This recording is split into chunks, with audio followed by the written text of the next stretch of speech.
What's going on, everybody? I'm Jory Goodman, the time teller, so I know what you're thinking. You're reading the title and you're saying, he can't be serious. Well, if there's one thing you guys give me a hard time about, it's how much I love Seiko, okay? I love Seiko unconditionally. Well, guess what, okay? My love does not supersede my honesty, and I am so mad I'm not even wearing a Seiko in this episode. No. So without further ado, here are 5 things I hate about Seiko. It's 12:57 p.m.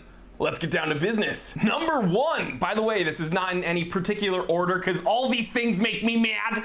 But number 1, there's too many limited edition releases. So a few years ago, Seiko really started messing around with these limited editions, but as of, I don't know, a year ago, they really started pushing limited edition variants. So I first noticed this becoming really prevalent with the Samurai Blue Lagoon and the Turtle Blue Lagoon, and then it moved on to the Seiko Presage Cocktail Times and all those different limited edition variants.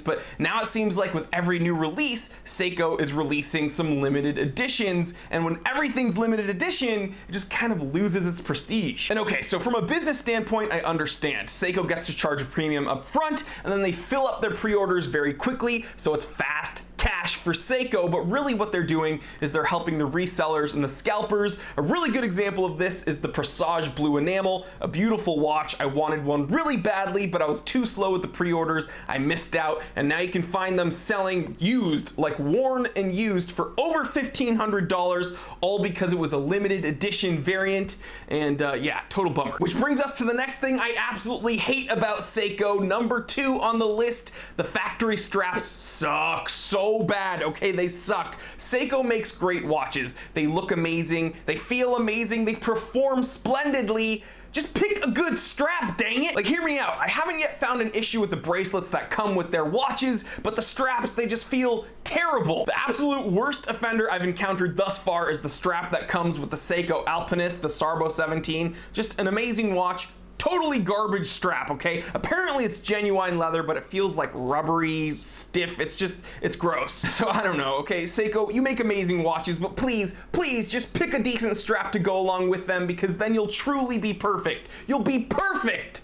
Well, once you figure out the misaligned chapter ring thing. That's right, number 3 is the misaligned chapter rings. What is with that? I know you guys were hoping I'd mention that in this video, and honestly, it's time to address this once again. Now, I'm gonna be totally honest. I've said this before on this channel. I have a lot of Seikos. I have a lot of friends that have a lot of Seikos, and I haven't yet seen one in person with a misaligned chapter ring. And to be honest, guys, I didn't even know this was that prevalent until I started messing around on YouTube. But the fact of the matter is, this is an issue. Now, I still don't think the majority of Seikos suffer from this, but it's happening enough that people are being hyper vigilant about the chapter rings on their watches, and it's gotten to the point where people are like taking pictures of their new Seikos and sending them to me, asking me if their chapter ring looks okay. It's like a negative placebo effect. People are seeing it when it's not even there, and Seiko is to blame for that. Seiko, your QC is typically very, very good, but just fix this. Like, seriously, fix this. Number 4, Seiko Astrons. There's not really much more to say about that. I just think they're terribly ugly. Oh, but T3, they have really cool technology, and some of them are GPS controlled. Okay, well, why do they have to make them look like a freaking Decepticon?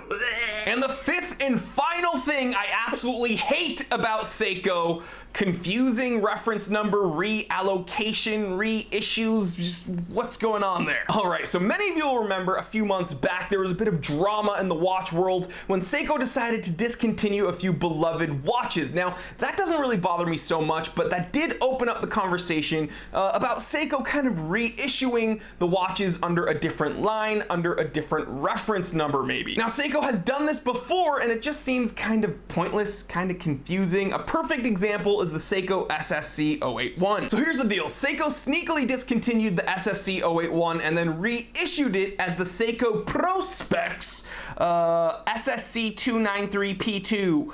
I had to take a note of that because I didn't remember it. Oh, it's a Prospex now. How fancy. You know what that means, right? It's a Prospex, which means it's exactly the same watch. It just has the dumb Prospex logo on the dial. Cool. Seriously, it's the exact same watch. Nothing has changed. And all this means is that it's just really confusing, annoying, totally superficial, just branding for the sake of branding. And I think Seiko is better than that.